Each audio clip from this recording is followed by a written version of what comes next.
It should indeed. What do you think of the bans so far? Aatrox open. Does Breathe want to run there? Does he want to run the blind pick Jax? It's something he's fantastic at. I mean, I think the Renekton given away, or banned away, excuse me, is a bit of a telegraph that he does want to play a more aggressive matchup in the top side. Does not want to be playing that Aatrox Renekton side of it. And so probably giving the Aatrox over them, wanting to play Fiora himself. We always talk about the LPL tops and their Fioras. Hopefully you get to see one.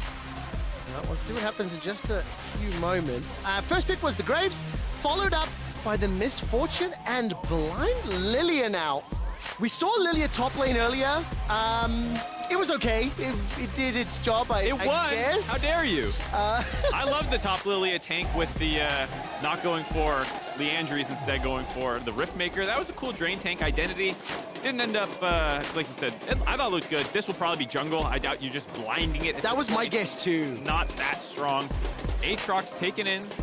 I was speculating that they were leaving the Aatrox available after the Graves takeaway and Renekton ban to play the other thing. But this is also one of the counter picks that was banned away for ADD. I mean, the Aatrox pick is just so prolific this tournament. Breed has only got 3 games played on it this summer. This year, in fact, only one of those was a victory. But I guess, I mean, are you not just kind of assuming that Lillia was obviously going to be picked integrated? What do you make of that matchup? Because we haven't seen that yet this tournament. I mean, the Graves has been incredible for me, watching it when it's played well. There's plenty of times where it does get off the ground, but when you're able to get the clear down, you're able to get very far ahead of the pace of the game. Lillia is a champion I really enjoy playing. I love anything that can do that kind of drain-taking identity. I think the clear for the Lillia, it's not going to be able to punish Graves or anything like that. Can make some ganks happen, but we'll have to see. Wait, is that locked in? That's locked. That's locked? Are we actually seeing ADD Teemo top? Mark. We must be. That is a thing. That is happening. Is this a pocket pick of his that I am unaware of? I'm scrambling. I heard it was in Champions Queue. While you look that up, ladies and gentlemen and everybody else, jump on social media, get every single person you know, and let them know that Teemo top is locked in at the World's Play-In stage. Is this the dark tech to shut down the highest pick ban champion at Worlds this year? Okay, so a couple things about Teemo. First up, never been played by ADD, has been played at Worlds. If I'm not mistaken, did TSM not play way back in like a 2014, 2013 year? I believe they played a Teemo game, so I don't think this is the first Teemo ever at Worlds. The other reason to get your friends to watch this game is a lot of people hate Teemo. And given the matchup of the LPL playing against Isurus, you have to imagine this Teemo is going to be in a lot of trouble. Oh, so you might see a lot of Teemo deaths as well for all the Teemo haters out there. Unless this Teemo is so next level counter and he gets the mushrooms down and there's map hack wards to never get ganked. I'm believing in the Teemo. I'm believing in what could be the biggest upset on the planet, Teemo taking down RNG. I mean, this is the stuff of legends. Yes, if it is. Isurus are able to pull this one off with Teemo, rest of the bans that came through, 2 supports, getting rid of some of the matchups or for Kaisa that you might want to pair up with. I expected Nautilus to be taken. Yeah, there it is, because obviously Kaisa loves playing with Nautilus. The fact that you banned out Alistar and Leona and left up Nautilus means that that's going to be an obvious takeaway for the side of Jelly there. Going to pair that up with the Misfortune down bot lane, still a very strong pushing lane. And the Vi coming in. Oh, not just locked in. Okay, swapped through the last second. I know that Chronicle on the analyst desk was actually a defender of the Vi, a fan of the Vi. I didn't love it on day one. Yeah. We ran that against DRX. I think the comp on day one didn't necessarily all add up. And now with the Sett locked in, presume that's going to be down in the bottom lane? Or where do you reckon that's going? I mean, you could see some crazy flexes. You could always put Aatrox mid, depending on what you see, but most likely Sett's support for Ming. Yeah.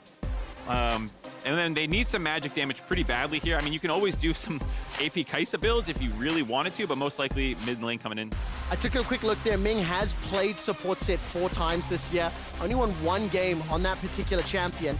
And Syndra has now been secured. Also, only 1 game played by Xiaohu. So a number of the champions here locked in for RNG are in the lower ends of their most played for the season. I cannot wait to see what this last pick is going to be here for Isurus. And then I get to ask a question that so rarely happens in my professional career. Uh-oh. How did Isurus want to win with Teemo top? That's the question I can't wait to hear Mark answer. Well, they also just took Sion, so I'm pretty sure that's not Teemo top. Oh, wait. We'll have to see if it's Teemo mid. Sion mid? Sion mid? Nautilus mid? Okay, let me... Lillia mid? Let's take a look here. I'm going to stop guessing until they actually do it. Seiya mid lane has 0 Sion mid lane games. Last couple of seconds. The only reason I feel like that Teemo's going top is I know it was Champions Q, I know it was run into Aatrox, and I feel like 80% certain it was ADE himself that actually did that. Well, and into Syndra, that sounds like poop. Death. So Yeah, that is awful. don't do that. Awful. Okay, so there are compositions. We will be able to break those down, and Mark, you're gonna have to tell me how. I'll have plenty of time to talk about it. You do indeed. All I'm right. getting an update. You're getting an update? I got to just note from production queue. Yesterday, in Champs Queue, ADD played it and he won the game into Aatrox. I think on stage for Worlds is a slightly different beast. Very quickly before we get in, we ran out of time beforehand. Why is this horrible thing on my desk? Jojo Pune's birthday. Jojo the Bald Eagle, also turning a bit older today, was constructed at my home on Tuesday. Now he's a year older, and Dash was right. The unicorn is the only way to wear the party hat. I think it was Dash who said that. Happy birthday, Jojo, and the only way to wear the party hat, Dash, I guess, for that advice. We'll put the bird down for now. CG winning their game, and the fact that we saw Fnatic losing their game, we could be set up for a tiebreaker game tomorrow, pending the rest of the results. But now we're going to do is bring our attention back to Summoner's Rift, back to RNG taking on Isurus Gaming. Sion in the mid lane, Teemo in the top lane. Oh boy. All right, let's talk about it. So range into Aatrox is one of the common things that you see people go for. That's why you do things like Kennen and whatnot. Teemo will have the range advantage, but a lot of the time your auto attacks are going to be in range of Q1, so there will be a large focus on ADD to avoid being hit by that ability. Most likely going to be Emax, seems to be looking at Master's data on it.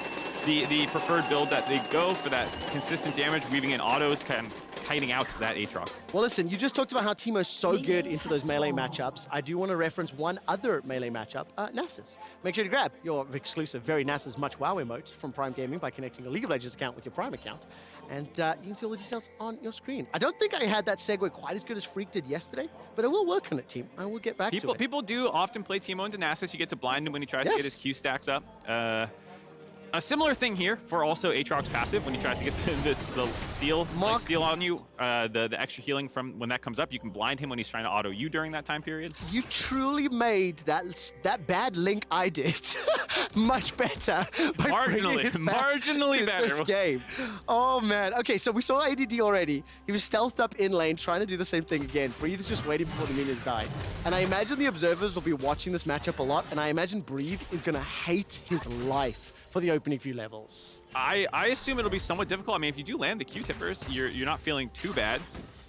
As you see, indeed, E taking level 1, getting chased down here. Yeah, there we go. It's going to land on that Dark and Blade, continues to chase, gets another proc, and ADD getting dunked on for now. Still doesn't have access to that blinding dart. And trying to get that poison tick start. I cannot believe we're actually casting a tick. I mean, look, at the end of the day, Isurus is 0-2 in the group stage. You need to get enough wins to be in contest for those top 4 spots. Well, and, I mean, even though RNG is 1-1 right now, they were expected to basically be the big favorites for this group. They're a very tough team, and people talk about when you're playing against teams that you are expected to lose to, throwing something that they haven't seen at them. So obviously, the Sion mid, which we haven't even touched on very much, being another big component that they want to get on top of this Teemo early, though. ADD's going to get jumped on. Mark, you called it in draft. You predicted it. The most hated champion is now locked inside the smoke screen. It's chunked down and taken down. The hamster is obliterated as the observers zoom in. Everyone's eating good tonight. Teemo fans get to see him played at Worlds. Teemo haters get to see him clapped up, probably. It is a champion that you can obviously get on top of. The only defensive thing he has pre-level 6 before he gets those mushrooms is the move quick on W.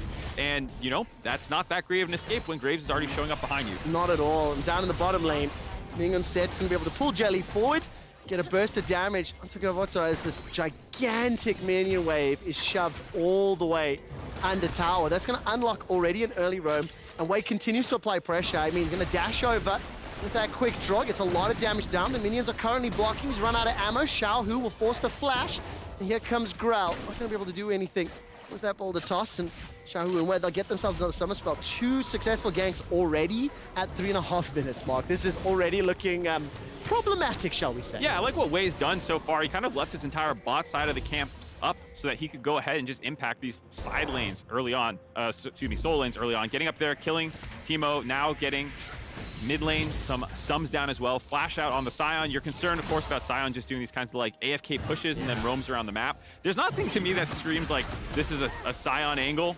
I don't know what makes a Sion mid angle. I'm not Doinby, to be honest. But apparently he saw something here. Well, we'll find out whether or not Seiya can make anything work. Jelly's going to use that dredge line to run to safety once again. There's a 12 CS advantage in the bottom lane for Gala and Ming already. Every time the camera comes down, they are pushing Isurus's duo backwards. ADD, every time we look at him, he is being poked down a fort, at least by Breeze, so they're dead even on CS. And Seiya is flashless in that middle lane, so if Wei decides to show back up, it is a scary prospect. Admittedly, Sion gets a little bit more difficult and challenging to kill. There's a lot of burst on Graves and Syndra, but I don't think they're going to have enough just yet. And here comes Wei again, Mark. Yep, no wards out in the bot lane. Easy angle here. He's going to force the flash, dredge line to the wall. He's going to land the smoke screen, looking for that end of the line. We'll be able to bounce it off the wall and drop Jelly to 200. Now here comes Grell. That's the flash forward, but that will concede the kill. Jelly's already down, and Wei escapes with his life. Flash quick draw to safety. The two-man pullback for RNG, and Grell goes to hell as Gala sends him packing on the Kaisa, and Gavotto escapes with his life. Wei is all over the map. 3 lanes visited already in the first 5 minutes of the game. 3 kills as well. He only gets assists. He's being a team player, setting them up for the people in the lanes. You don't always see it out of Graves. No, you really don't. And we've seen how much burst damage those Graves can have. I mean, Isurus just needed time to scale. They needed to get their Teemo and their Sion stacks up. Not even true. Do you outscale Kaisa? I don't think you do. No. I'm just trying to think of some ways to buy time, but ultimately Wei is just dominating the game. Yeah, it was a nice flash reaction by Gavotto getting out of there, making sure he wasn't stunned up by Ming, but this re-engage with Jelly at basically no HP means that you know you're dying when you go in there. You're just hoping to set up Wei. Wei does still have his flash to get away from Grell, trying to land that 3-man Q combination, just doesn't quite have enough damage. Then Ming's E has come back up. It's a very long cooldown, but given that that was what started this entire sequence, it does come up in time for them to find the second kill. I mean, so nicely done here. Plus 2,500 gold already. Yeah, Umbral Chains pulls ADD backwards. Breeze's not going to want to fight into that mini wave, pick up the cannon creep. He's still in the advantage. World Ender down. Gonna land, look for the docking blade, doesn't land it though. All right, got boost of swiftness, because like we were saying, the Q minigame is kind of what Teemo lives or does. Wait, that's so funny. You can't see me. You can't see me if you can't see me. Excellent play there by the Teemo, standing still, pressing S on the keyboard. Absolutely giant brains. I will tell you though, if a showstopper comes down, collateral damage, even though you're invisible, the skill shot still hits. Well, Syndra also is actually very annoying because your E just kind of blasts through and it's like, all right, there you are, I found you. So a lot of damage that can still kind of come out without being targeted. Ming is chasing. Ming is chasing. We're going to land the face breaker, the haymaker, and all of the knuckle down damage, and Gavotto's gone. Jelly's popped as well. That's a double for the support set. And this is looking rough, and it's extra rough when you remember that Isurus are sitting in Mexico City as well. They ran the Teemo, and they are being but how crazy did the fans go in Champ Select? This comp power spikes in Champ Select. It's all downhill once you actually load onto the Rift, but like, goddamn, in the first couple minutes when you're swapping the champs around, people are losing their minds and you're dominating your opponent. Actually, until level 2, ADD I think was winning that lane as well. You know, arguably, Breathe was getting the trades. Damn it, Mark, let me have my fun. I mean, this is just too easy. The wave is frozen. Obviously, the Lillia not in there to try and help protect them as this wave's coming in. It's just a revisit by Wei. Nice setup there by Ming as well. Double kill now. So difficult for Isurus to play out from here. I wasn't exactly sure what the comp was going for because it's not like Teemo's this insane, like, snowball topside with a... Oh, he's gonna die again. Yeah, Wei managed to flash to safety. I think the chain flash actually got him out of range of the Q, if I read that correctly. Oh, man. I wonder who was playing the Aatrox in Champions Q. I don't know if you can get that info. Maybe production can look it up for us. Yeah, was it on the level of Breathe? Was where I was wondering. No offense to people. I don't know who I want to shade here. You are digging this hole yourself, bro. I was gonna throw Lorlo's name out there just as a joke, but like I don't want to actually really like Lorlo. So you just threw it out. I'm just saying, Breathe. You know, is a very, very good Aatrox player. I tell you what, though, Breathe has had a great Play-Ins tournament so far, Mark, and right now he's doing the same thing. I mean, look at the CS numbers here. Up in the bottom lane, up in the top lane, it's 4,000 gold at 8 minutes. On average, RNG are pulling 500 gold ahead per minute over Isurus. Yes, they are doing incredible this game, and as much as we're memeing kind of what's happening on the Rift, the importance of this game, I feel like, should not be understated, because RNG is sitting at 1 win right now in the group, potentially 2 here.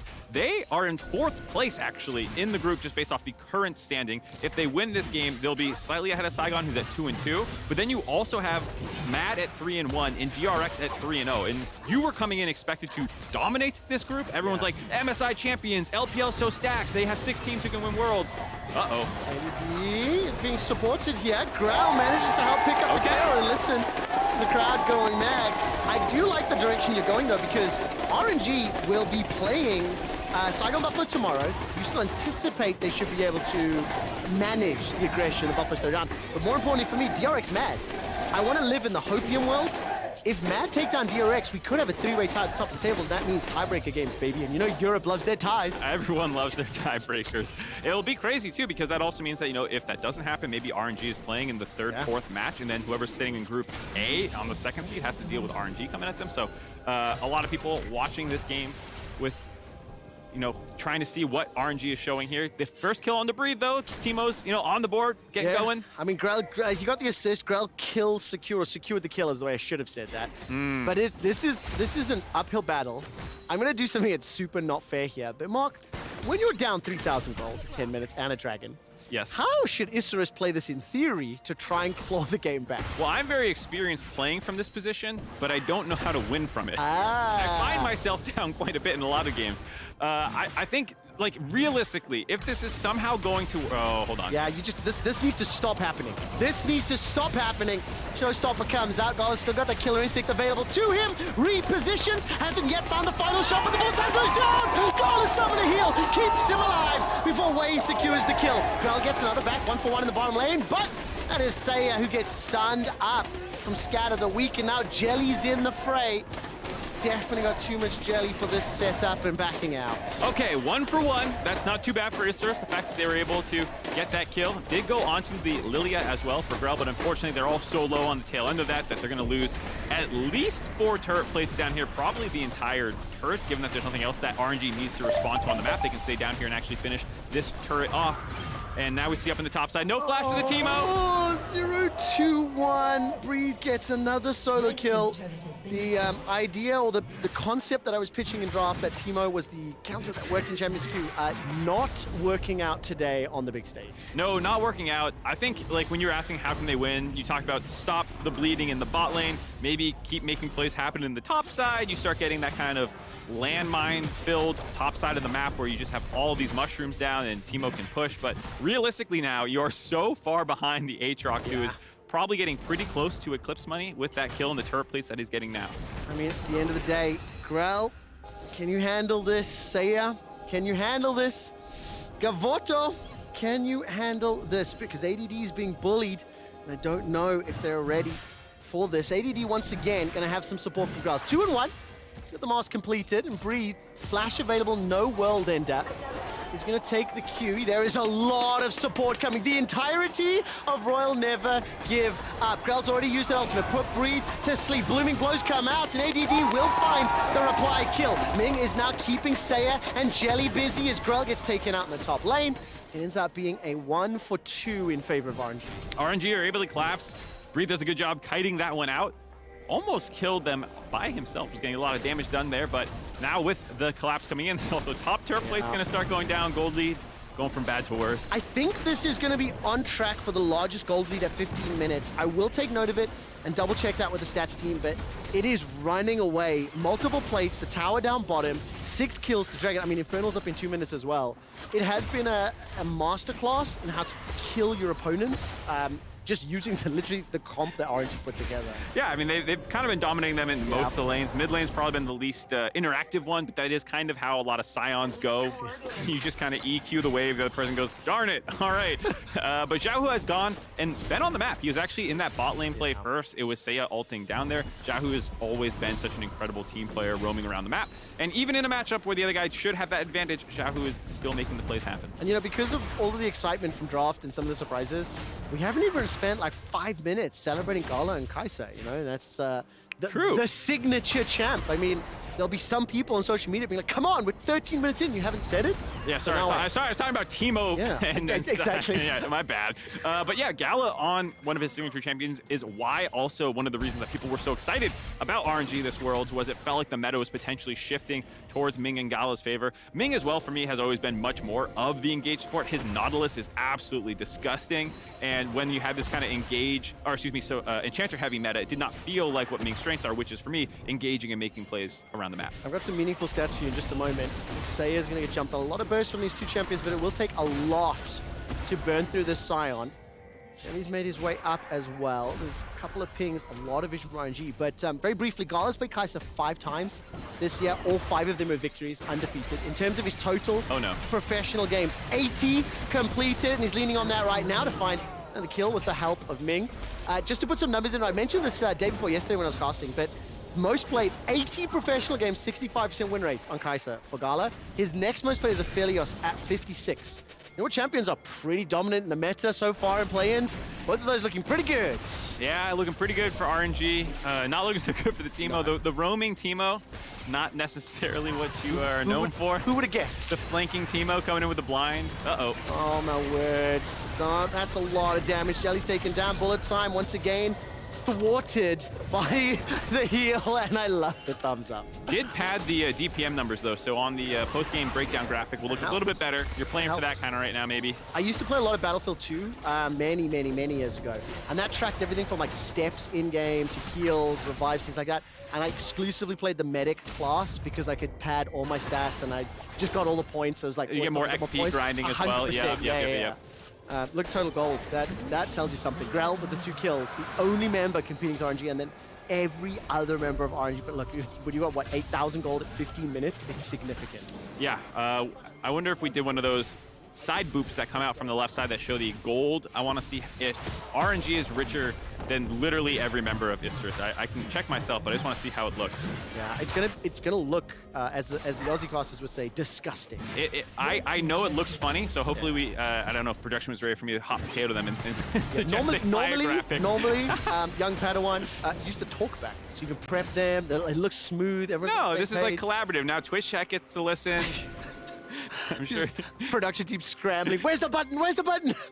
Yeah, so the reason I brought it up is because the only person who is not in Isurus who is above someone in RNG is actually Grell, being above Ming. But other than that, it's only a couple hundred away too. So if RNG win one more fight, they might have the 5 richest members on their team. Also, take that for a second. This is Jungler, 116 CS behind the 403, or just ahead of 403 support Sett.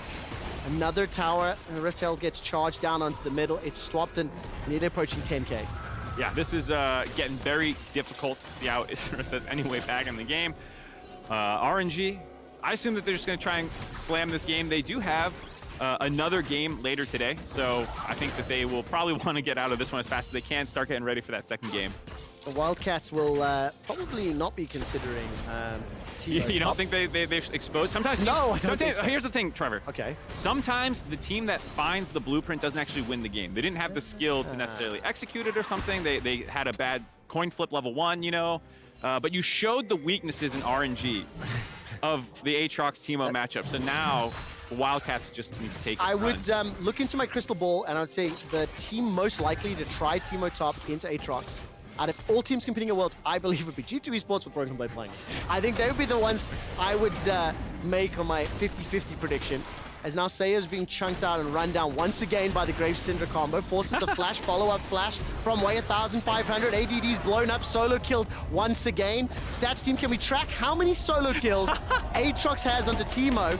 The unstoppable charge comes out from the mid lane. There's Seiya running away in the bottom lane, and this is just this chaos. Game is We've descended into chaos. That's the funniest thing is watching Wei and Xiaohu. Hold on, I don't even have time to talk. No, you do not. Killer instinct used, and Gavotto taken down. 13 kills, 18 minutes, over 10,000 gold to lead. I will confirm that at 7.5k lead of 50 minutes, this was the largest gold lead. I believe that's either way, this game has the largest gold lead of 50 minutes. Okay, so there's not enough cameras to catch all the action. We need like one of those reaction Andy cam things, you know, where there's like 6 people deep reacting to each other. We need around that many cameras capture all the action because actually Jelly roamed topside and got the shutdown onto Breathe after the solo kill happened. In the bot lane, what was funny was the fact that Xiaohu and Wave both jumped in front of Seiya to stop him from ulting back to his base. So that Seiya's like, screw it, and he ults back towards RNG's side of the map to actually not die and get a recall off. It actually worked, hilariously enough, burning the flashes of the two opponents, going up in that summoner trade, and then mid lane, yeah, we saw that one on camera. Completely trading sides of the map as RNGs take everything. I will say though, this is a tough game for Isurus. It's a tough position to be in. Like, they were such heavy underdogs. You take a swing with a Teemo, it doesn't work. But do spare a thought, not only for the players on stage that are 0-2 in play-ins, they're in front of the Mexico City crowd. They are playing DRX in game 8 of the day as well. Like, if there were ever the toughest day of play-ins, there's an argument to be made that Isurus is having it right now. So once again, RNG are just stepping away from. I mean, Baron is only spawning in 20 seconds. It cannot be taken yet. No, I mean, when you make that point about toughest day for play-ins ever, I don't even think it's really arguable. Yeah. The LPL and LCK having a 4th seed. Yeah. And then to also have it be RNG, who just won MSI, and even DRX, while they were struggling domestically a little bit, people were debating should it have been sandbox or not when it happened. At the end of the day, they look much better right now. Deft is playing incredible. The Pioshek Juhan situation, while they're still seeming to sort it out, both junglers look pretty good. They're undefeated. So I think this is a situation where, yeah, anyone who ended up in Group B, you're like, what the hell? In any other year, maybe we could have done something, but this is a tough draw. It is so, so difficult. Isurus now they're continuing to... I mean, look at the minimap. Great vision toggle there by the observers. There's RNG and now going to start grouping up. I wonder if they are just going to try and make a move for Baron. They have so much damage across this entire composition. Even if Isurus step forward, 10,000 gold lead now. So he's going to dash away the use of that end of the line. Okay, Dragon Spawn. So this is the third at 20. I don't think we're on par to break the fastest win at Worlds, despite seeing the largest gold lead. Unless this is a clean ace and RNG fancy stepping forward. Scatter the weak, collateral damage. Grell's running for his life, burns to death. The bullet time will take out at least Xiaohu, and Gala will reposition with the ultimate. He's got himself one, looking for another. Gavotto is firing auto and double ups after one another, but there's simply too little, too late, and they are too far behind. Isurus do get 2 back though, getting the kill onto Xiaohu and Ming. With that, though, it looks like RNG feel confident enough to still charge towards this Baron, leaving that 3rd dragon up. They have plenty of damage. Graves, very strong. Kaisa as well, 2 items, as well as just being one of the best champions in the game at dealing with the Baron buff, the damage from her passive Plasma, destroying max health. And there you see, it's gone. Oh my word, 21.5 minutes. Baron here is secured. Mark, yeah, I get now. I put myself in the shoes of the fans watching in the venue. And it is fun watching how good RNG is, but it must be really heartbreaking to see these small moments. Like, even in a 10k deficit, the damage that does come out from Grell and Gavotto respectively, at least they get some kills, but it's like so non-impactful. Even the Xiaohu damage, I think that was just a QE, that half health shooting Grell there. Gavotto did have some good ultimates this game. He's been able to find some clamps in some situations where RNG just thinks that they can face plant into you, and he is able to help get 2 of those kills, but does get dropped as well. It is, I would say, hopeless. Yeah. But, you know, Isurus coming to contest their dragon. If they can stall this one out, maybe start stacking them themselves. Somehow they end up with 4 dragons. RNG somehow die fountain. You know, like there's comeback. There's the words you're saying make sense. I'm trying to say them with as much like chest as I can. Like, I really believe them. Like, I'm feeling it. My word, even Sion is getting chunked down. Did you see the scat of the week on the Dark Sphere? Seiya's already done 80%. That's the tankiest member of Isurus Gaming. Teleport's going to be channeled here and completed. This is for Dragon number 3. 20 minutes. Bullet time's up. Gavotto's 2 levels down. Breathe is looking for the flank. ADD gets the blind. The poison dart knocked up by the Darkin Blade and will be pulled backwards by the Infernal Chains. He is once again solo killed by Breeze Aatrox. Ming continues to hammer away on Isurus. 1, 2, 3 members dead. The pony will get popped. just like that. And the ace secured for RNG. Wei grabbing a triple kill on the tail end of that fight. That probably is the game with the Baron buff coming up, or still on them 20 seconds before anyone resurrects. Wei was the one who turned this game on its head immediately, ganked all 3 lanes in the first 5 minutes of the game, and now getting the rewards at the end. I mean, Wei is just playing way away from the rest of the team. The only member to not concede a death. He was everywhere at all times. 15 kills. RNG are going to play this one a little bit respectfully. There were only 20-odd second death timers, so they decided to just get the inhibitor and step out. We're approaching 18,000 gold lead. Might be able to break 20k as far as this advantage goes. And for RNG, what that will mean is they'll be looking at 2-1 as when they close the start. They play the Wildcats a little bit later. So another expected to be one-sided game. But I think more importantly, the ramifications for the group looking tomorrow, the 6 games planned, any potential tiebreakers will happen at the end of the day. And the analyst desk will keep you up to date as Breathe is now stepping forward. I'm going to check how many solo kills he's picked up throughout the course of this one. It's been a couple. Not a solo kill there, though. Xiaohu and Ming ruining that one. I tell you something, the production team and the stats team are on point today. Breathe has 3 solo kills this game. It's the most for any player at the tournament thus far. Gala will be stepping forward. Wei will get himself the 5th kill of the game. 5-0-11. Gala picks up another. And Red Bull Baron power play has timed out, but they are not going to need it. Quick draw over the wall. Auto after auto. Gala's going to be able to land the W, continue chasing, and seiya will say, see ya! Isurus are going down. Really concerning for Breathe, not having high kill participation in the 28 kill game, having the solo kills, really clearly not on the same page with his team. You know what? I think if he was more committed to the team play instead of going for those solo kills, you know, the solo bolos, the outplays, he might be more of a boss for his team. Yeah, it's unfortunate to see such a greedy player, such a selfish player going for the solo kills. I wish you could have seen how deadly serious both Mark and my faces were. We talked at one another during that last little sequence. RNG have crested 20,000 gold in the lead. The 3rd inhibitor will fall in just a moment. Bullet time is interrupted. And that's Syndra. And once again, the Dark Blade continues to chase. The inhibitor does stay standing, pulled backwards. Another ace. The base is going to be complete tatters. 32 kills, 61,000 gold, 25-minute win, and it has been all RNG all day. And Ming popping off 7 kills and 17 assists on the set. The support getting the 2nd most kills in the entire game. Absolutely smurfing this one. 39 kills. That might also be the largest kills or the most kills secured in a single game. On day 1, 34 kills combined was the record. I believe yesterday 37 kills combined. Today, RNG got 33 kills alone against Isurus. They secured 6 for themselves. So obviously for RNG, it's an anticipated win. For Isurus, a heartbreaking one. It took a swing, it didn't land. Yeah, and you can see their faces. Obviously, knew that they were up against a behemoth of an opponent, but I still think they would have liked to have shown what they were looking for with this comp. The fact that it so quickly went off the rails is probably what feels worse than just the loss. The thing is as well,